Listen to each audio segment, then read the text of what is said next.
Hello, everybody. Welcome to TV Skywriter. I'm Pat Murray, your host, and TV Skywriter has that strange name because I actually publish a community paper here in Durham, North Carolina called the Durham Skywriter. I'm a big fan of airplanes. And you can read the Durham Skywriter at durhamskywriter.com. But this is TV Skywriter, and this is where I talk to musicians, artists, and other creative people about their work, their play, their everything that they do. So today, I have a very special guest, Timmy Thomas. He is we tried to run it down, a singer, keyboardist, musician, teacher, because you said you taught at what, the grade school level? Yeah, and high school and grade school level and Gates County Public Schools. And an ambassador to the world. We'll talk about that. Now, I just want to welcome to the show. Well, thank you so much, Pat. It's nice to be here. Absolutely. Now, first, what I want to do, because your biggest hit here, at least in the States, came out in 1972 while I was in high school. And as you can tell by looking at my face, that was a while back. So what I want to do, I want to play the song, because you said this song has been covered how many times? Well, I've heard 30. And someone was telling me that's in that type of thing that knows, said, well, you've been covered about 100 times. Between 30, 50, 70. Said he's heard about, I think he's heard about 70. I've heard 30. He said there's another 30 out there. So I'm very, very happy and excited and humble to the fact that everybody understood what I really wanted to say to the world. Okay, and that song that we're mentioning is called Why Can't We Live Together? Came out in 72. I'd love to be able to play different versions of it, but let's stick with your version for now, because I think a lot of people are going to recognize this. So let me go to iTunes real quick and play it, at least most of it.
steal my brother. Everybody wants to live together. Why can't we live together?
Pat, you really brought back some memories there. That's my jam. That is totally my jam. You know, I really want to set the record straight. I've gone on a lot of web pages and I've heard the conversations of people saying, "My goodness, Timmy was the first one that had a hit record with the drum machine." I kept hearing this over and over again on every one of the websites. So I just had to say, I said, "Let me hear, this is Timmy. Let me set it straight so everybody in the world will know what I did." I had an organ, which was a Laurie organ, which had rhythm on the organ. I could punch a button where it would play in tempo. I could take the button off and I could play it manually. That's what I was doing at the end when you heard all the and all that. Yeah, I was wondering what that was. That was me playing manually with the rhythm going. The rhythm kept going, and I was playing. So because drum machines were not invented when I did it in '72. Oh, okay. And when I did it, the Guinness Book of Records, I think, is that what they call Guinness Book of Records? Yeah, yeah. I was the first one, because I was a one-man band. That you heard no other person in the studio. Oh, that's all. That's all you. That's all me, all at one time. That's my foot playing bass. That's my foot playing bass. That's my left hand playing the rhythm and the guitar feel. That's my right hand playing the organ, and that's me singing all at one time. Oh my! And nobody. I was going to ask you how many tracks that was.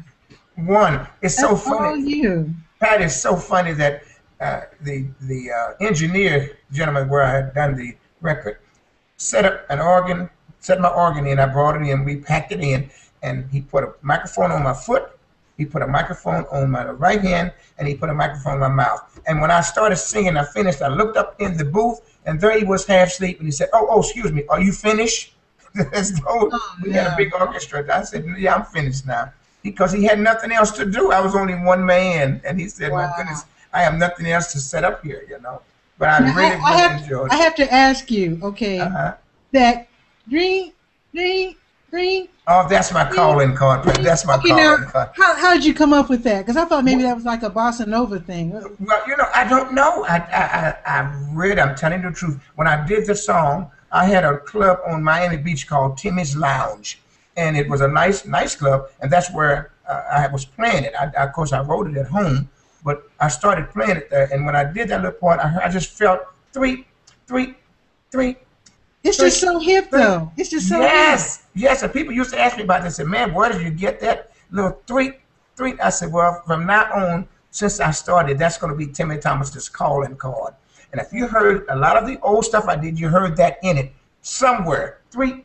I really like that. That really puts it over the top. and I didn't want it to be overbearing. I just wanted it to be something that people could pat their foot. Remember, that was the rhythmic part of it, where you could really get down. Makes you groove. Yes, that's what it was. When and we call it M and M. doing when I was coming up. Music and message. Uh, Okay. Music, get them on the floor. The message, they start listening while they're dancing. And they said, wow, he's really saying something. 'Cause it But you sounds first, like mhm. I was guessing you wrote the song after watching the news one day. Yes, I did. Yes, I did. And you know, that's funny that you said that because I just happened to have been watching the news. Walter Cronkite when he was living, Mm-hmm. and every day, if you remember, during the Vietnam War, Walter Cronkite would open up and say, "Good evening, ladies and gentlemen. 35,000 Viet Cong passed away today. 18,000 Americans." Mm, So I kept hearing this. So man. I said, my God, these are mother's children. What are we doing? Why can't we live together here? Next morning, not Walter, but another commentator, I can't remember who it was. Hello, good morning. We just found this morning that was an explosion that killed about 3,000 Americans, about 10,000. I said, these numbers, what is going on? We are losing all these mothers' children. Let's stop this. Then it came to me, why can't we live together? And I was sitting in there with my pad anyway because I was writing, because I had done a lot while I was in Memphis, Tennessee. So I had to Mm, start writing here. And I said, why can't we live together? And I wrote it down. I said, no more wars, please. We want peace in this world.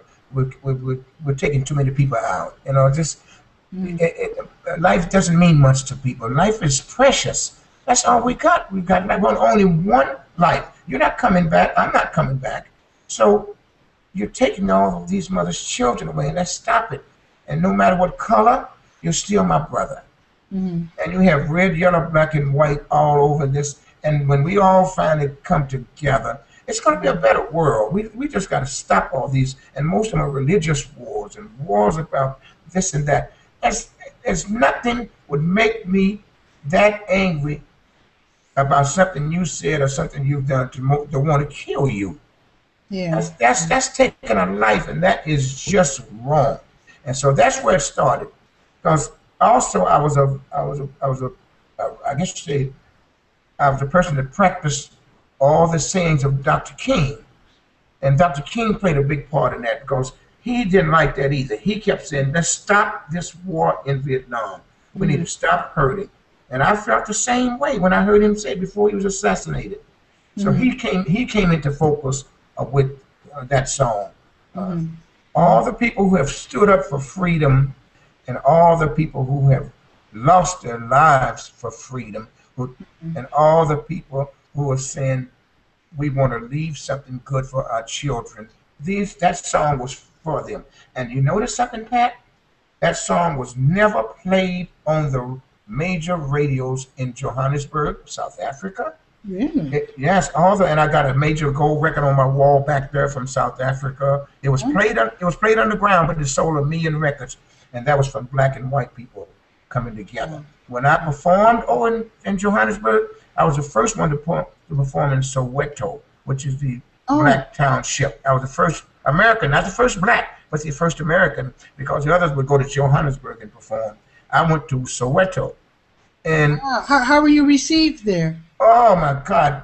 When I first got we drove down to Jan Smuts Airport, which is in Johannesburg. The pilot, the captain said, do we have a Timmy Thomas on board?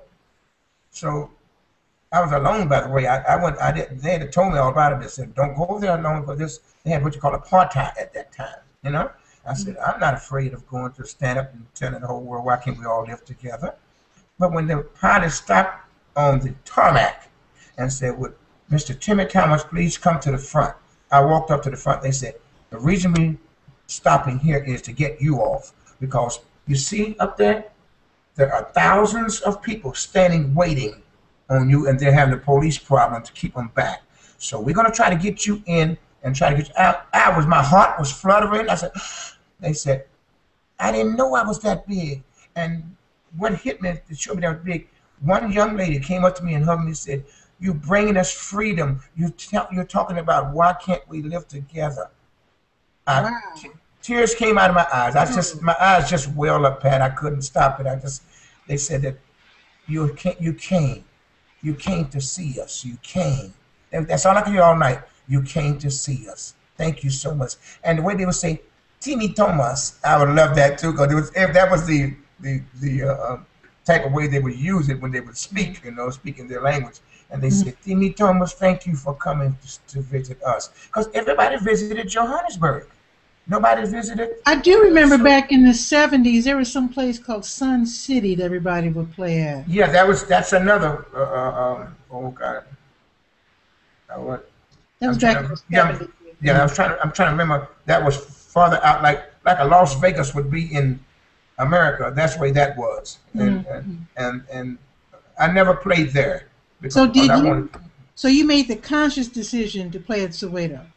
In Soweto, yes. I made that decision. They said, don't go. They were talking about the State Department. They were saying we would suggest that you don't go. I said, well, can I go if it's all right? Excuse me. They said, yes, it's okay.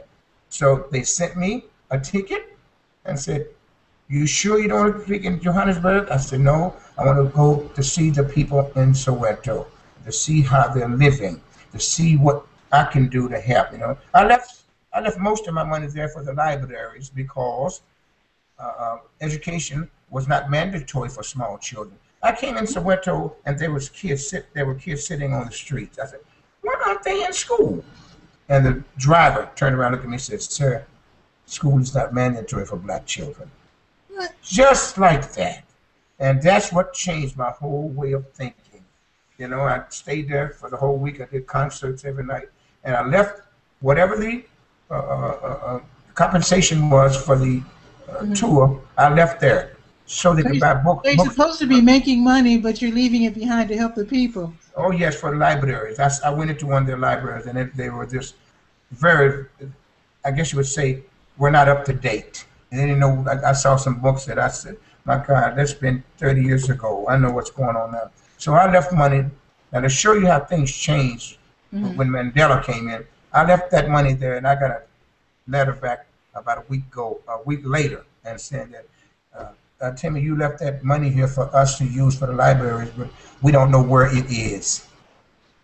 So that made me think right off then that there was not a way of knowing what was going on when it came to Soweto at that time. Then I went back in 1979, and I played for the Miss, I guess we call it the African Black Expo Africa, and that was at Minor Park, which was in Johannesburg. But it was integrated, where whites and blacks. And then I understood how many people of other races wanted to come hear me perform that couldn't when I went to Soweto. They better not have been seen because the police were standing at the entrance to make sure that no other person except blacks would be in Soweto. And I played to about 50,000 people in a soccer stadium. I never forget that. And when I walked on stage, all I could hear was Timmy Thomas, Timmy. I love that accent. I said, say it again. Let me just hear it one more time, But I enjoyed. But I think the thing that I left, and I'll get off this in a minute. I think the one major thing that really, really hit my heart and left me with all the memories of South Africa. I was there in 1974. Dr. Mandela was incarcerated. I was there in 1979. Dr. Mandela was incarcerated. I went back to play his inauguration in 1993-94 to be the president of South Africa. Now, you tell me if that's something you can't tell your grandkids. I bet that was sweet. It was wonderful. It was wonderful. I'll never forget it as long as I live, to be able to be somewhere twice in a country where the president of that country is in jail. And then come the next time and do all the video and all the television shows. And by the way, the music Why Came Together was used as the theme for the free elections for the first time in the history of South Africa. Is that right? You should have, Pat, you should have seen the people standing off as far as the eye could see. Even with binoculars, you couldn't see the end of the lines where people were coming for the first time to vote. And I thought that was historical, and I will never forget it. In fact, that's the best thing. Of all the places I've played in 35 countries, I think that's the most important place that I've ever played in my life. The most important. Usually we don't get to hear the stories of how music actually affects real people. Right, right, You know, right. we hear about people getting hits and making money and buying Yes, cars, yes, but we yeah. don't often hear about how music actually helps people.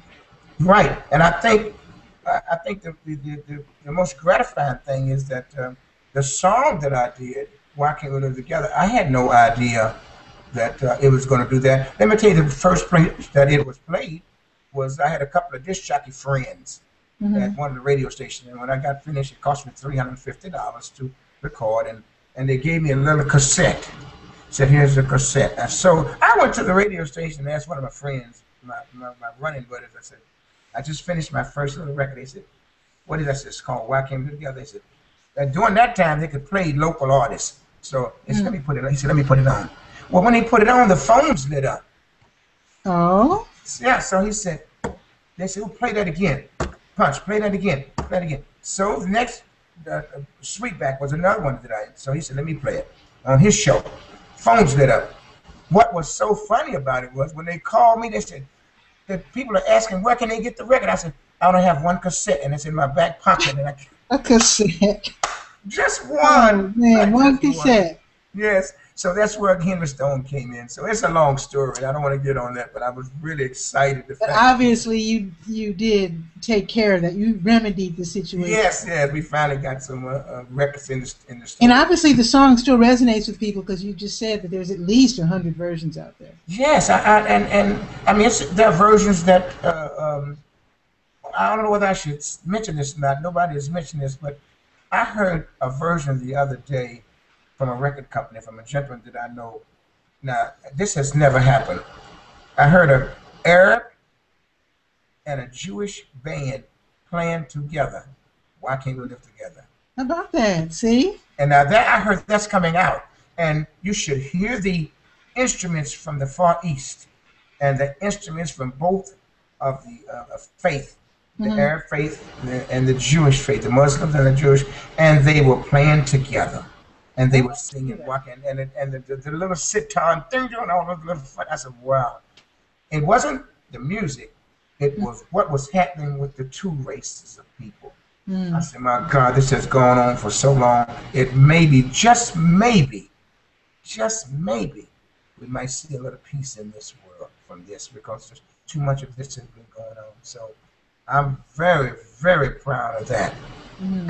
And and the guy called, the record president called him while he was sitting in the bus bench. He was going somewhere. And he said, "This is Timmy Thomas. I want you to know that how much I'm humbled and I love that you all are coming together finally. You may not change any laws, but you may change a lot of hearts, and that's what we're Mm. trying to do." That's beautiful. That's Yeah, so beautiful. that's what it's all about to me, I think. I want to ask how you got started because, like me, you're a Midwesterner now living in the South, Hmm. and I'm just curious. Did you come from a musical family, or did your Well, mom teach you how to play piano, or what? not mom. Mom couldn't hold a tune in the bucket. She used to tell us that all the time. But my dad he was a pastor, a minister, and he also played the piano. We had an old upright white. I don't know why they painted it white piano sitting in our house. 3 o'clock in the morning. I never forget. I used to get spankings when I was small because I'd wake everybody up on that piano. I would be going to town with the 12th Street rag. They said, "Who is that man making About that three in noise?" 3 in the morning. Yeah, in the morning, because I couldn't sleep because I'd have music on my mind. Then the next morning while we were eating breakfast, instead of eating breakfast, I would be up there doing music. So I think mine was inclined. I think I was musically inclined in reference to my family. Mm-hmm. We had a lot of other musicians, but nobody pursued it as I did. Mm-hmm. They all knew that we know that Tim is going to do that because I went to school. Got my BA degree in music uh, to teach music from K through 12. And from there, then I went and got my master's in mental health counseling, whereas I could do therapy with children in Mm-hmm. music. So that's what I was doing all the time that you hadn't heard from me from some of the things I was doing, like the airline ambassadors, as we had Well, discussed. let me ask you Uh, this. So mhm. somebody might stumble across this interview and say, "Hey, there's Mr. Thomas, my teacher." Yes, I get that all the time. I get that all the time on the Facebook. I heard one little girl said, "That was my music teacher. I cannot believe that he was a person that played music that's his record. My mother knows him. And I mean, it was just all down. And I said, my goodness, they never knew it, you know. They But didn't know that Mr. Thomas was no, had a #1. So you said that Why Can't We Live Together was #1, 1972 on the R&B charts and #3 yes, on the pop charts. right. It stayed #1 pretty long on the R&B charts. It stayed about 2 or 3 weeks #3 on the Billboard pop charts. And Okay. then, of course, overseas, of course, it was #1 in many places overseas, you know. Okay. Now So that wasn't people only a million seller because after that in the 90s, uh-huh. what it was before the 90s, my next record was "Gotta Give It a Love" 10 years later, Okay.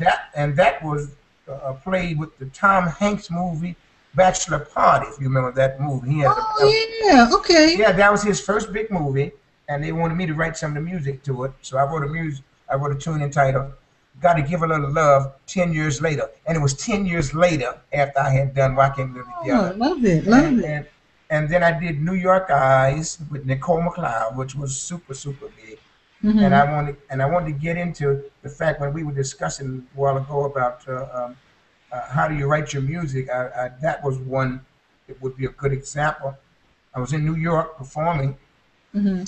and I just wanted to come out of the hotel for a minute and just sit on the side of the hotel. And I was sitting there, and Pat, you should have seen the eyes.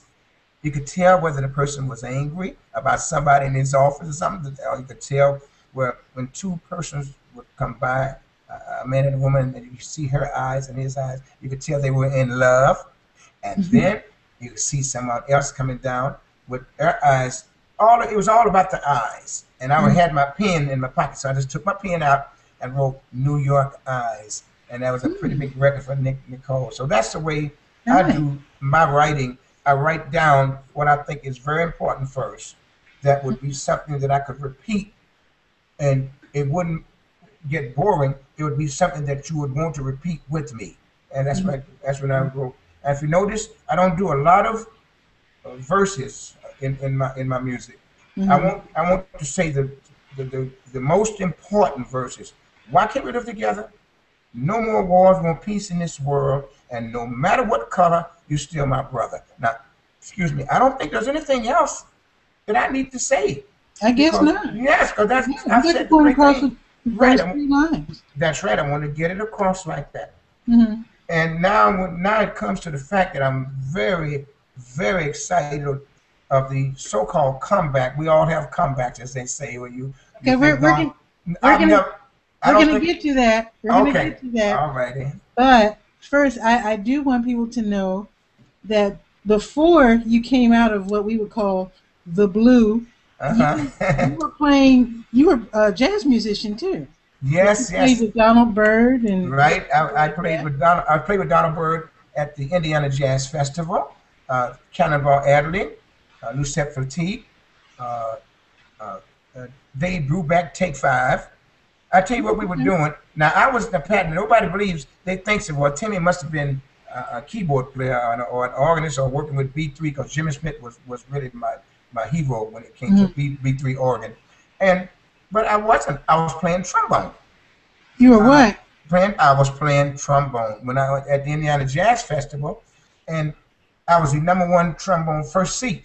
And when Stan Kenton You Big had no Band, idea you played trombone. yes, I played bone. In fact, I got the scholarship off of trombone when I went to college, and I had my recital on trombone. And I don't pick it up anymore.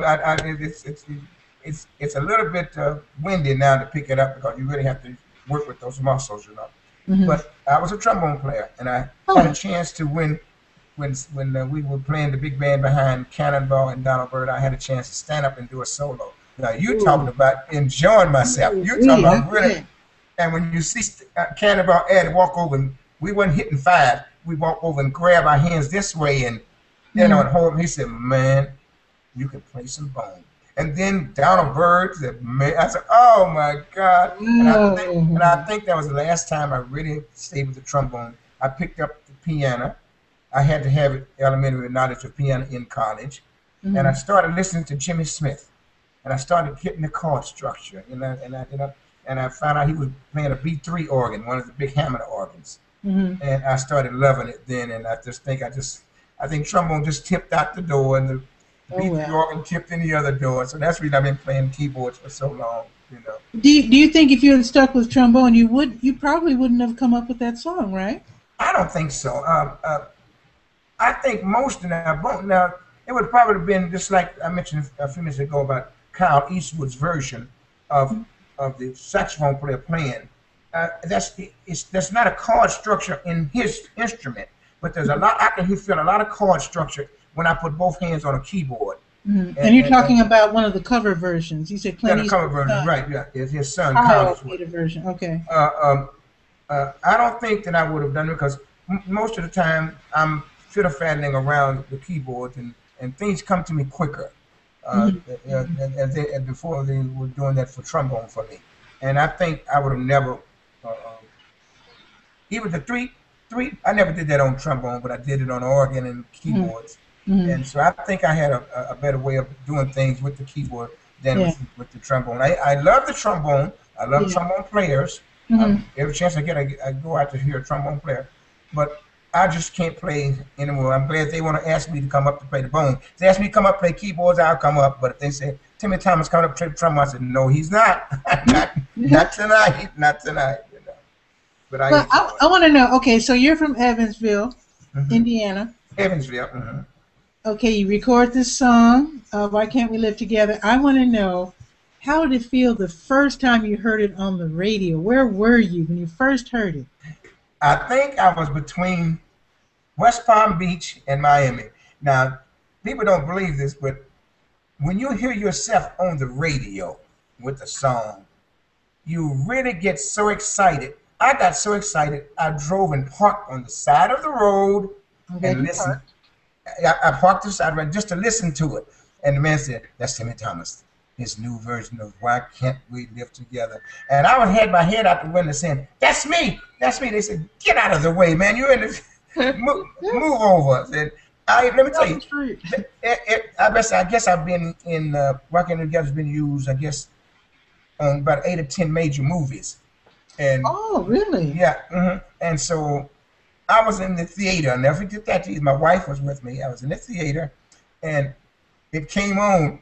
So I stood up in the movie theater and turned around and said, that's me. And somebody said, sit down up there.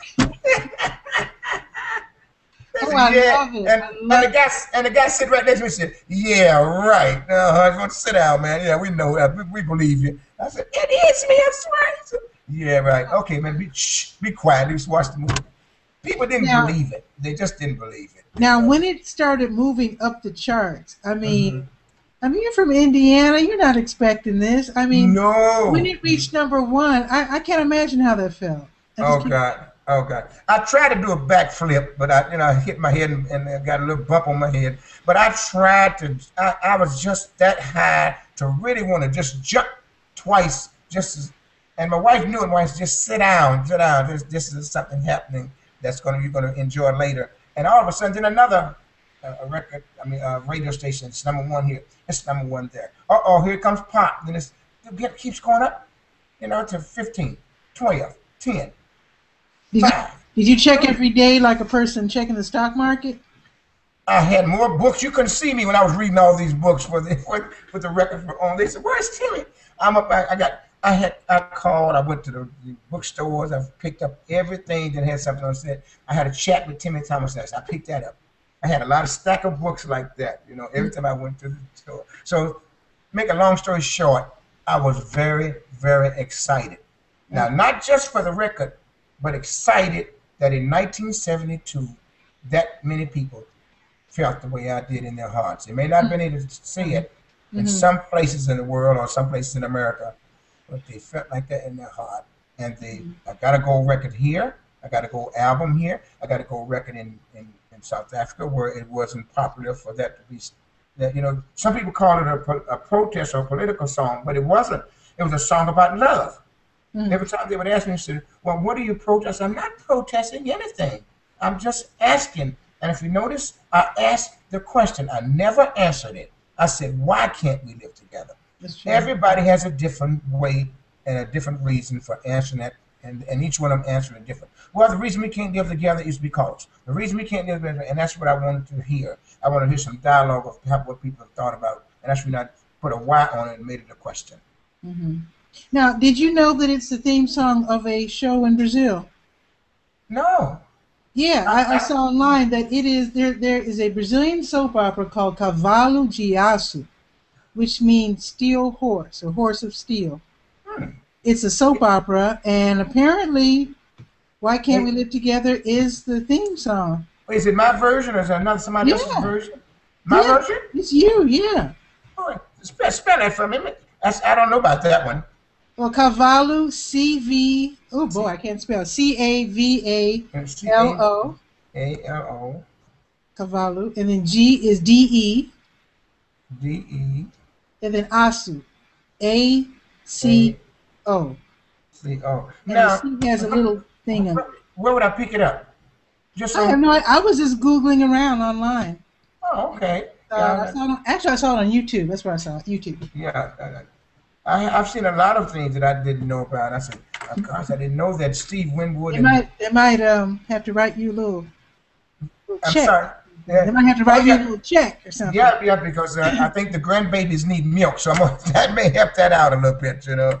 I tell you another thing, since you mentioned that, I was very excited over the fact that when that record came out, I had the cassette in my back pocket, and in about 3 months, it was a million seller.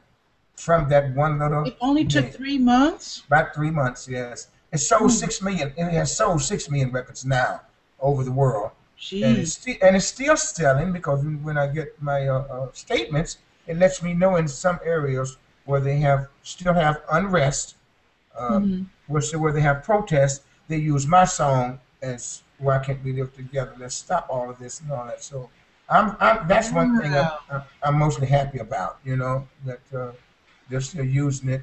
And what I said in 72 resonates to a lot of people now in 2000. In a way, it's sad that it resonates. I mean, it means that we're still not all getting along. That's right. That's right. And we're going to have to try to find a way to come together and sit at the welcome table and say, listen, okay, I respect you saying what you're saying, maybe whether I disagree with it or not. But it does not mean that we have to come across the table and fight each other. Pat, the person that's going to stop all of these wars is the mother. The mothers of these children are going to say, enough is enough. You have taken my child, the one wonderful thing in my heart. Let's stop all these wars. And after a while, I may not be here to see it, but that's what's going to stop all these wars are the mothers. And I really do. We all get to see that. Seriously. Yeah, I really do believe. I really hope so too. We're seeing too much. We're seeing too many kids, too many children dying and not growing up to know what life is all about. That's what's hurting me. And we can't bring them back. You know, it's a mistake somebody made, intentionally or whatever. They can't bring that person back. You know, they can go up and talk to the family, but that person is gone. You've made that mistake. Don't make the mistake. Don't think that way. Stop thinking about love, and it'd be very easy for you not to do those types of things. But if you think that way, if you run with the wrong crowd, if you do this and that, you know, and that's reason it hurts me to even see the football player Hernandez, who had a $40 million 10-year contract, to be in the situation that he's in about snuffing out the life of some boy in Massachusetts, I believe. I don't know. I heard about that. Yeah, the football player who was accused of killing. Right, should have been running around with those people. You know, he's in a different league now. He's supposed to be with the Patriots. He's supposed to be playing football. He's out shooting and killing people.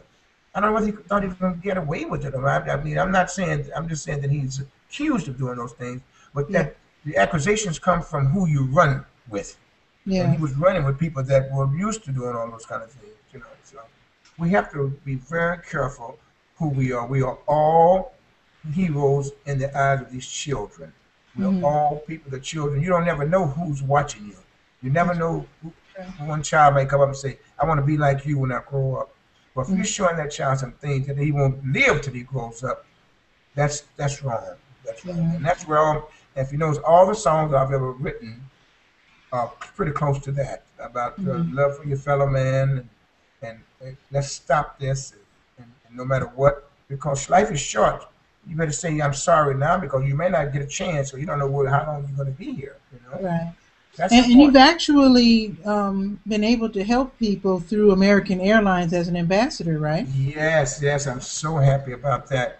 We are called the American Airlines ambassadors because American Airlines. Well, I'm an ambassador for American Airlines because they take care of all the expenses to get me to some of these places. There are others from Southwest, others from Delta. We all come together, Hmm. and just like when they had the major earthquake in Haiti, and about 300,000 people died. Well, of those 300,000 people, maybe 100,000 children lost their parents, Hmm. and we had to put them in orphan homes. We make sure that, and we're very happy about this, that they give us money to buy all the clothes and school supplies, and we help too. We put money in with it and do that, and they match it. And I do concerts for the kids. Went up into the mountain to the orphan home up there and did concerts and helped Hmm. out the children there. Uh, they just need a hug, some of them, because they were just put in, bam, a situation just like that, where Yeah. their mothers and All of fathers a were sudden, yeah. gone, you Yeah. know. So I said, well, maybe this is my calling. Hmm. The man upstairs is maybe this is saying to me, this is what I put you here for. Hmm. Do as much as you can for the kids before I have to leave this earth. And that's what we're trying to do with the American Airlines ambassadors. Hmm. I like the idea of a musician, of a person who reaches millions easy, well, with relative ease, Mhm. putting out positive messages. I almost, I don't want to ask you if that's your responsibility. I guess I'm asking you this because You know, so I you think, see people with negative messages, and to me right, that's kind of right. wasting their access to the people. Right. What do you think about it? I think you're right. I have a responsibility. I think that's what it is. It's my responsibility. Uh, Now, if I were to talk about why can't we live together to the whole masses of people all over the world, and then all of a sudden you look at the headlines next day: Timmy Thomas in a bar brawl, Timmy Thomas selling drugs and all this, and I'm supposed to be talking about no matter what color these children are saying, we look up to you and things. I'm a role model whether I like it or not. Hmm. Those other persons that are bigger than I am, big popular people, are role models whether they like it or not. Someone is watching. Hmm. Someone's watching when they make these derogatory statements about people. Someone's watching when they use profanity on television in some of the songs, and then when the child says it, you get angry. But he first thing he'll tell you, "Well, I heard it from him on television, or I heard it from the disc jockey on the radio." It Hmm. has to stop. It has to start somewhere to stop. And the starting point is, let's not get it out there in the first place. Don't you look at it and say, "No, I can't." Well, to give you an example, to show how things have changed in music, and they've really changed. Went to a record radio station and took one of my songs, and when he got finished listening to it, he said, "That's really good." He said, "But could you do me a favor?" I said, "What?" "Could you put a couple of four-letter words in there so that?" But to keep it real. I said, "Yes, ma'am." I said, "Excuse me." He said, could you say a little something profane there for us?" I said, "Let me have my record, sir. Thank you very much. I've enjoyed your time. I'm gone." Next. I left. I left, you know. I So guess he that's, just didn't know what you were about, obviously. yeah, I think that's what it is. You know, I'm a little hurt over some of the things that we could we could alleviate, but we haven't started doing it yet, and Well, that's you what started bothers to talk earlier. You did start to talk about your new song, and me. I stopped Yes, you because I wanted to go back to right, right. earlier times and bring it up to the present. Hmm. So, why don't Well, you tell us about you said you're making a comeback. Tell us yeah, about. you know something. I never was gone. I just didn't have any hit Okay. records or people listening during that time. Okay. Um, I was always doing my music, but I was very excited that Steve Tucker, who works with me in a managerial aspect, and a gentleman named Marcus Cater, they were happened to be on the Facebook internet, and they were talking about who they work with. Tom Glide, which is very big in the UK and France, and he's an excellent musician. I mean, worked. So he said he was looking for someone to do this track he had written, just a track. So so Steve said, "Well, I've got working with Timmy Thomas." So Mark said, "Well, please send it to Timmy Thomas because over there, I think I'm a little bigger than I am over here because of all the places I played in Europe." And so he sent the track, and I said, I thought about it. So Steve said, "Timmy, why don't you call it Sweet Heaven?" I said, "Wow, what a beautiful name, Sweet Heaven." I said, that's all me. First of all, heaven, I think, is about love, heaven itself. Sweet heaven is about a love for someone in your heart. Very, very much of a love.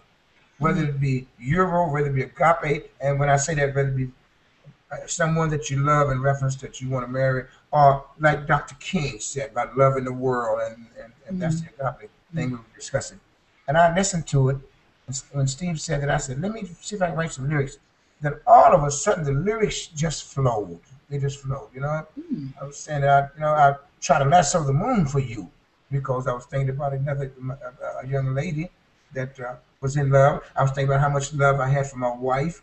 And when I say I'll lasso the moon for you, and I mean, that's a profound statement, because I haven't heard anybody else lasso the moon for anybody. That's all order there. Yeah, lasso the moon and bring it on down for you. That's what you want. That's how strong my love is. Wow. This man is on fire, for your love.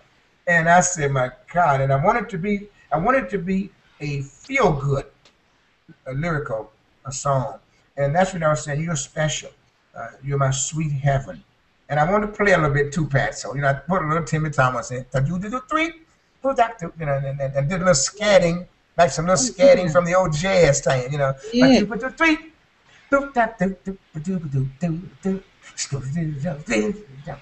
I love to do that, but that's scatting. And they loved it, Pat, over there. They said, oh my God, we love this. Timmy Thomas is scatting like he used to years ago when I would do shows, And I got that way back when Jimmy Smith and Johnny Hammond, Organ Smith, all of them were playing.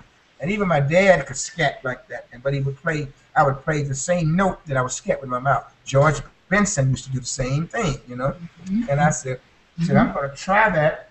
I said, I'm going to try that this time. And they went wild. They called me back and said, oh man, the disc jockeys are going crazy over your song. The people are on Facebook. I read some of the comments. They were saying, oh, Timmy Thomas is back. Timmy Thomas is back. I said, I've never been anywhere, man. This is what I needed. I needed a record just to get me back. Exactly. To say some of the things that I've been wanting to say to the masses, and that's what's happening. So it's been released in... It's been released in Europe right now. You're the first one, believe it or not, Pat, you're the first one that has played it in America. Woohoo! Well, let's play it now then. Yes. You are the first. I'm so happy about that. Let me grab my iTunes and click, and here it is. All right. Gotta be heaven, the way I feel today. It's gotta be something I'm calling for you. I never felt this way. I say heaven, sweet heaven. Imagine this love. I can feel the warmth of your heart, that sweetness of a door. Heaven, let's stay together today. It's anywhere I will together. I'll be there with you too.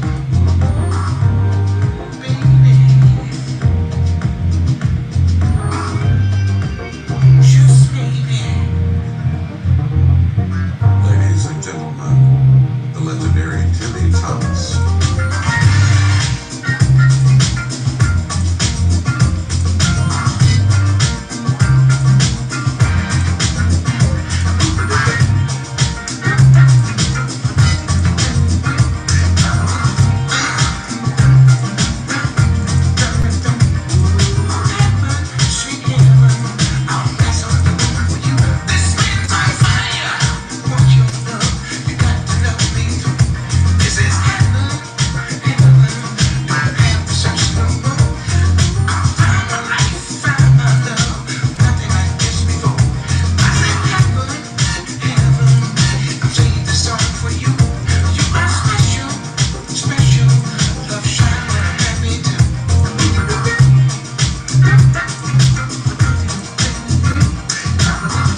Sweet, sweet heaven. I'm excited, delighted, can't fight Pat, I'm excited, delighted, and can't fight it. That's a serious jam there. That is a serious jam. Well, you know, if you notice, most of my songs are a little different than the ones you hear normally on the radio, you know. I had a guy that say that I never get. I was doing an interview in England, and he said, Timmy Thomas said, he sounds like no one. No one sounds like Timmy, and Timmy sounds like no one. So my songs are a little different. Either you like them or you don't like them, one or the other. You know, I mean, it totally fits for the radio stations that play the, you know, grown folk R&B. Yes, that's what I'm looking for. You know, the stations that are still playing, you know, Chaka Khan and Rufus and yes, George yes, Duke and George Benson and those are the ones I would love to, because as I say, I'm not knocking, and I want everybody in the world to know that, I want all your listeners to know that I'm not knocking the new music. It's such that what has happened is somewhere along the line, because of the situations of the environment of where we were living, we thought that we need to express ourselves in a way where it's not the common way that we expressed ourselves years ago in music. Sure, we could say things about how, like, I love you and all this, but we are so graphic in some of the ways that we say it now that turns a lot of the other people off. And so all I'm saying is that if you're going to talk about love, if you're going to talk about things like that, don't talk about knocking the boots and this and that and that. Just say it. That Barry White was one of those people that could make turn a lyric to just make you just want to go kiss your wife or kiss your loved one or kiss your significant other one. Right on. So all I'm saying is, let's get back to that, and I'm proud if the ones that still like that type of music that I'm playing, where they can say, well, we haven't gone away, we're still here, and we're still going to be. But you know what? But you know what, Timmy? I have talked to young people, you know, who, I mean, rap has been along. It's been around for decades now. Yes, right. And a lot of us forget just how long it's been here. But you know, there are young people, and I would guess the ones that are more musically inclined are actually tired of rap. They're looking for a little something else. They're looking for a melody. That's why a lot of young folks like to, I don't know if I told you I'm a DJ, but when I play at the roller rink or whatever, a lot of the kids want to hear 80s music. Yes, I believe you. Because, I believe you. You know, because I think, you know, you're gonna always have room for a good melody and a nice groove. Yes. Which rap doesn't always have. Right. Pat, you know, when they start putting these things in time capsules, I don't think you're going to have a lot of rap music. Say, for instance, 20, 30, 40, 50 years and we're gone. They're not going to be playing any of the major rap music in the time capsule. You're still going to hear Smokey Robinson. You're still going to hear the Temptations, the Four Tops, the Moments, the Whispers, all those pretty songs. I can listen to radio all day listening to those artists, because those artists have something to say. And they say it in a way that doesn't make me feel bad, doesn't intimidate me. It gives me a chance to listen to some good music. Yeah, I understand what he's saying. And he's saying it in that way. And I think that's what you're going to hear. As it's going to be the next generation is going to, I think personally, not going backwards. We're not going to go backwards. But I think the music is going to be a little bit more of the old type of music in a new gene. You know, how we would do it in a new gender. And so, see, I think a lot of people blame young folks today for not being positive, but back when, I was born in 55. The music I grew up with was very positive. I mean, I do remember the anti-war songs. Sure. But a lot of songs about peace and love and that sort of thing. And I really think as a kid, music, and music's important to all of us, especially as young people or when we're young, it puts you in a frame of mind. To me, if you're coming from music, if the soundtrack of your teen years is like negative or graphic or Right. not something that gives you hope, It's not going to stay long. You're not going to. I don't think anybody should really blame you Right. Right. for I don't. that And positive outlook. But then we have to, as adults, as parents, we should actually push for more positive things on the I airwaves. would think Back so. in the day, remember back in the day, if there was something ugly on the radio, the parents would say, "We're going to boycott the station." That's right. And they would say, and Take the the stuff off of manager there. would take it off there. You had some people who were trying to get certain things through, and with the coming up after I got older, Howard Stern type of music. But if he could say certain things, why can't I play certain things? That was the thing at one time with the musicians.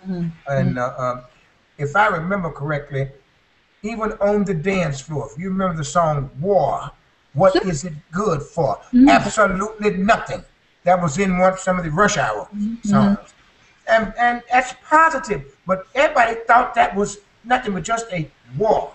What is it? I was listening to what he was saying. What is it good for? He said, absolutely nothing. Yeah. And it's the way he said it. Absolutely nothing. I said, whoa, man, you said it twice as hard as I said it. I'm saying, why can't we all no more war, I want peace in the world? He said, war, absolutely nothing. I said, He said, say it again. So we had those songs. Yeah. Yes, say it again. War. Yes, I used to love that. And the peace songs were not protest songs. Look at John Lennon's song, Give Peace a Chance, when he was at his prime. Give peace a chance. Nobody was giving peace a chance. It was all political. They just, my bum, I have a bum bigger than yours. So if you say the wrong thing to me, I'm going to drop this one on you. Well, I've got one bigger than yours. That's the way it, and that's what we're going to have to get away from.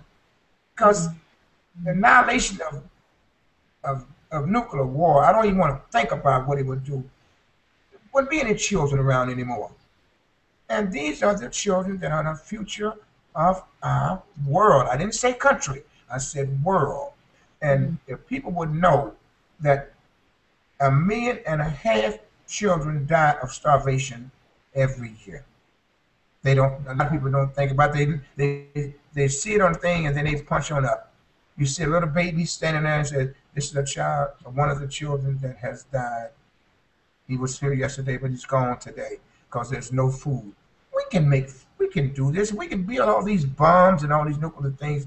We can take some of these fields and grow some food for the people in America. We have hunger in America, by the way, and from some of these third world countries to help them out. That's what I want to do, and I want to be able to do it through my music. You get me on the air and talk about my music, it gives me a chance to talk about some of the things that we need to do in this world. And that's the reason I'm proud of this song, Heaven, because it gave me a chance to start getting back to say some of the things that I wanted to say. And I'm going to keep really need it. Yeah, and Pat, I'm going to keep on trying to put out good music so that the kids can say, hey, Mr. Thomas, we like that. We like, and all the way around the school, everybody's saying it. I said, whoa, that's great. Maybe, just maybe. I'm excited, delighted, and can't fight it. There you go. So what? I don't know how the music business really works. So if Heaven is being played in Europe, what do we do in the USA to get the DJs to play it here? I don't know how that works. Well, a long time ago, in 1972, of course, the music business has totally changed, Pat. I mean, it's not boots on the ground anymore. It's all Facebook, Twitter.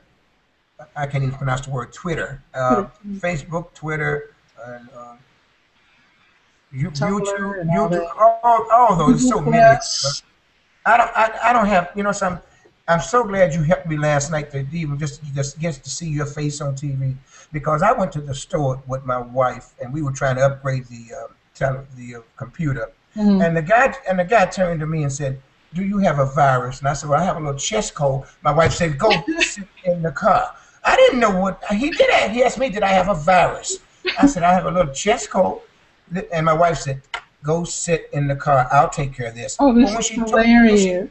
When she told me, she said, that's a computer word, virus. I said, "You kidding?" So he looked at me and said, "Sir, do you have a virus?" I said, "How'd you know? I have a little chest cold." That is And he looked hilarious. at my wife. He just looked at my wife and started laughing. I said, "What's he laughing at?" He said, "You go sit in the car. Let me take care of it."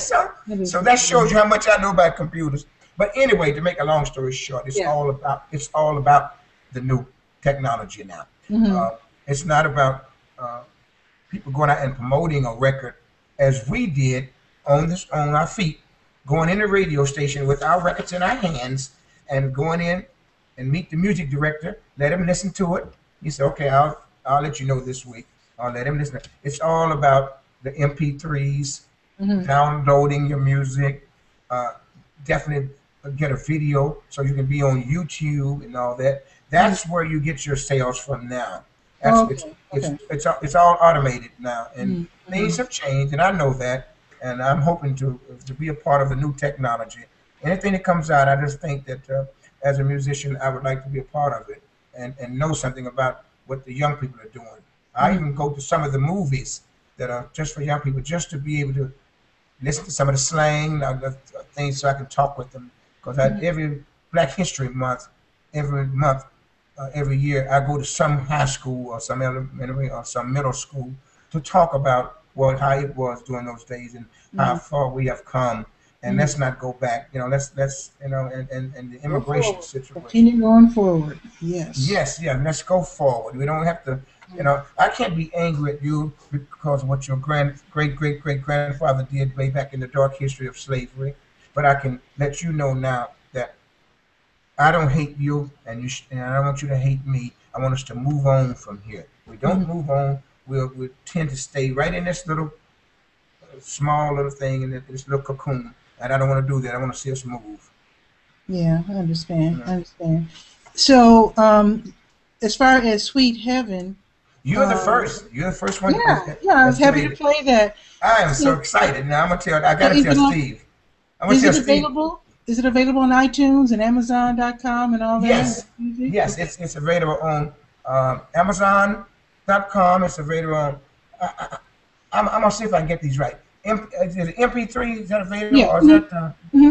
what's Mm-hmm. what, MP3 one? Yeah, MP3. Mm-hmm. Okay, Amazon MP3, and there's another It's one. probably on eMusic, I would hope. Yeah, iTunes. eMusic, Because iTunes. That's the one I was trying to say. iTunes is iTunes, okay. also available Because on that. Steve Tucker sent me like 4 different versions, like a club mix and a Yes, yes. We're ad hoping mix. to get the club mix out to some of the clubs. That's what they're Yeah. doing now to make Mm-hmm. sure that they hear that one because that has that 120 BPM beat that everybody Mm-hmm. loves. And then you hear Yeah. me still do and I do still sing Sweet Heaven, but it's a little different with the feel of it. The one that you played is the one that they play on the radio where it slowed it down and you can hear what I'm trying to say to the world. Mm-hmm. Sweet Heaven. And nobody's ever come back to tell me, but I know it's all about love because that's all we talk about and what we preach about heaven. And sweet heaven is someone in your heart, and I've had somebody in my heart for a long time, and Mm-hmm. it's going to be there until the day I have to go away from here. And I think it's wonderful that Pat, that you gave me an opportunity to hear it for the first time. I wasn't in the car and I didn't park on the side of the road, but I was sitting right here listening to it. Well, I wanted to thank Steve Tucker for sending it, but I also want to thank Sean Hilligas from Birdland at Yes, Virginia Beach. He's the one. yes. See, Norman Connors was in concert here in Durham Uh-huh. with Tom Brown, and then I met Right. Sean Hilligas. He was doing some video, Mm-hmm. so I was taking pictures. We just struck up a conversation. He gave me Yes. his card, and then he said, Then he asked me if I knew who you were, and I said, of course. Mm-hmm. So it went on from there. So I wanted to thank him and Steve Tucker. Yes. I Um, love Sean. Sean is almost a walking encyclopedia in reference to Timmy Thomas. He really knows my career. He knows yeah. my TK career, and I love Steve. Steve has been pushing, and Frank Levy, and especially Tom Glide. Tom Glide was the one that sent that tape over through Marcus Cater and Steve Tucker and had me to write this. And when they sent it back with the words, they said, "Oh man, you got another hit. Timmy Thomas is back." I said, "My God, I've been here all this time and I'm back. Where am I back from?" It really made me feel good, though. I really did. So That's cool. And you know what this is going to do for me, Pat? What this would do is give me a stepping stone. If it goes well, it would die, so it'll give me a stepping stone for my next one, which would be hopefully winds of change, because we live in winds of change today. And we have to spend more time with the children. Stop hurting mama's child. And stop this no more, no mas. So whatever language, I'd like to do it in 2 or 3 different languages and let them know that I feel the same way about their young people as I feel about the ones in America. And I'm happy for this stepping stone to be able to be heard again. And people are saying, well, let me talk to him, see if he still feels the same way he felt in '72. Well, not only that, I feel stronger about what's going on because I've seen so much. You know. And also, you said you're going to do a remake of Why Can't We Live Together as a yes, right? yes. That's I think I mentioned it to you. You remember Michael Jackson's "We Are the World"? That's the way we're going to do it. Oh yeah. Yes, and we're going to do it. I'm hoping we're already on board. Already, Steve Winwood out of UK. I've got Josh Stone out of UK. I'm asking, talk with her management. The guy that plays guitar, that Santana. Carlos Santana. I want MC Hammer on it because he did a version. I can just have the people that covered it, and I'd have a packed house here, you know. And so and him and Mike Anthony, and especially Sade, Joan Osborne really knocked on. She put a hole in it. Sade, wow. And Sade, when she stood up in front of the South African people, she said, "Why can't we all live together?" And the roar was so big, I had to turn down the computer. They loved what she did. So so I'm excited about that, about what we're going to do with the song. And we're going to have Henry Stone to help us, who's the head of TK. That's where it all started for me, with Henry Stone music. And he's the one that put me out. If it were not, Pat, think about this. If it were not for Henry Stone and TK Records, it had artists like Casey and the Sunshine Band, Betty Wright, Rock Your Baby, George McCrae, Rockin' Cher, Gwen McCrae. All these big artists, Ring My Bell, Nita Ward. And John Tropea. People don't remember him, but he was the guitarist for... Yes, he was. Oh, yes, I remember him. Yes, I do. Deodato. Tropea, yeah. Tropea, yes. TK, yeah. So if it were not for all of, for Henry Stone and all these artists who I worked with for a long time, you wouldn't have heard Timmy Thomas's Why Can't We Live Together. And I never would have got a chance to be heard out there and the people saying, well, let's talk to him. Let's see what he's all about. And then that gives me a chance to talk about what I really want to, really what's deep in my heart, my music, to get that out there, to say it in my music, and to walk what I talk. Not just talk it, but walk it, and try to live my life that way. And hopefully the things will get better in this world. As we all should. Thank you so much for being on the show, Timmy Thomas. Oh, Pat, thank you. And let me see. Thank you one more time for letting me hear Sweet Heaven on the first time on a computer. I didn't have to look. I didn't have to drink no gas. I didn't have to go down the street to drive it on the side of the road to listen to it. I heard it on your show tonight, and if I was there, I'd give you a big hug. I love you. I thank you so much. Thank you. Thank you so much. Okay, folks. So check out iTunes. Look for the tune "Sweet Heaven." I was sent for different versions. I think the one I played is probably my favorite. There's another. That's the radio version. And then the summer version, the summer remix, whatever you call it. Yes, I like that one. I think it's my second favorite version. Right. Well, what I'm hoping that one of them takes off in America, and I hope it's the one that you played. I hope there's a lot of people listening tonight and say, "Whoa, this is the one I want." And that's where whenever I get a chance, if I get a chance to ever go to the Grammy Awards again, I'm going to call you and make sure that you are there. That'd be awesome. I want you to be. I'm saying this lady here was the first one that played my record, and I am very proud of it. Awesome. Well, thanks again, Timmy Thomas. Thank you so much, Pat, and goodbye to all you wonderful listeners. Thank you, and viewers. Okay, thank you. So if you're a musician, a writer, an artist, and you want to be on TV Skywriter, just get in touch with me, durhamskywriter@gmail.com, and love to have you on. And thanks again, Timmy Thomas. With that, Pat Murray signing off. Okay, thank you. Bye-bye. Okay, see you later. Okay, bye-bye.